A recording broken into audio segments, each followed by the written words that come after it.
While being involved in the underground movement, I was approached by an inspector of the local police who told me, he said, I have a family, good friends of mine, there's a widow with 2 children, who are looking for a place to go. Could you find one for them?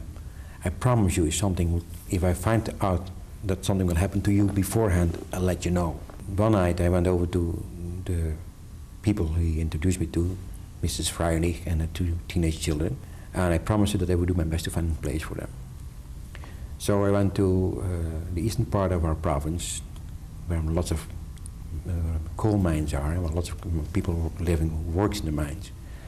And in a grocery store I found a place for Mrs. Freilich and her daughter, under the promise that she was willing to help out with cooking and with cleaning the house and so on and so on. I brought those lady, the widow with the daughter, to Heerlen by train. They took out the star, they brought the star, they gave it to me. And the boy, Fritz, I took along to my own place. I said, okay, you're going to stay in my home. We didn't have a large home, but a small home. And it was in the row houses, so it was, you know, not comfortable. You stay in our place for 2 or 3 days till I find a place for you. I always came to my mother with emergency cases. I never told her in advance what was going to happen. I just say, Mom, listen, I have a boy and the Germans are looking for him after him. They want to take him to camp. Do you mind if I stay at our place for 2 nights? Oh, that's okay, she said, as long as not more than 2 nights. She said, that's okay. So he came to our place, and after 2 nights staying in our place, my mother said, I like him so much, please let him stay here. I asked him, you want to have a false identification card? He said, you cannot give me 10. He said, they still see that I'm a Jew. So, you know, they could find him, but then also our neighbor was a Nazi man. He was a member of the National Socialist Party. Quite often came home in Nazi uniform, so we had to be very quiet. If they would know about it, then they would tell the Nazis, and of course my parents would be arrested, and I would be arrested myself, and then they would take him away. So we had to be very, very quiet about it. He was not allowed to go out at all. He had to stay in the small house we had. Only at night, it was dark, we let him go in the backyard to get some fresh air. For the rest of the day, he was sitting in the home, reading books. We borrowed books all over the place for him, you know, and did games with him, you know, played games with him, and whatever.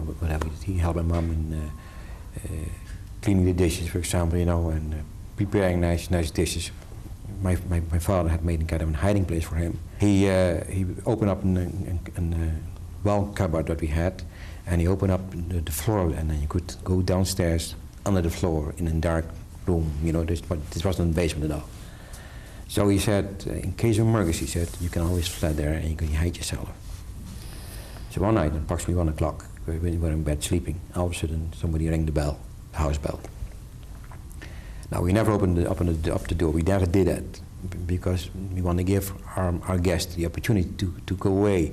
Even if somebody called at the door during the daytime, we always would go upstairs, look out the window upstairs to see who it was, and then open up the door. So my mom did open up the window upstairs, look out of the window, and there, lo and behold, there were 2 German soldiers standing in front of the door. She went to her bed, go on, get out. The 2 Germans here on the door, they want to get in. So we had a good rehearsal. We went to the hiding place. We made a lot of mistakes, of course, quite obviously. We forgot to take our pajamas away, and so on and so on.